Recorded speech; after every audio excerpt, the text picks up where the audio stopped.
सत्यानन्दचिदात्मने सर्वान्तरात्मने श्रीमद् वेङ्कटेशाय मङ्गलम्।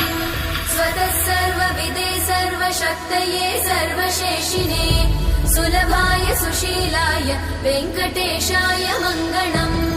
परस्मै ब्रह्मणे पूर्णकामाय परमात्मने प्रयुञ्जे परतत्त्वाय वेङ्कटेशाय मङ्गलम्। आकालतत्त्वमशान्तमात्मनामनुपश्यताम् अतृप्त्यमृतरूपाय वेङ्कटेशाय मङ्गलम्। प्रायस्वचरणौ पुंसां शरण्यत्वेन पाणिना कृपया दिशते श्रीमद् वेङ्कटेशाय मङ्गलम्।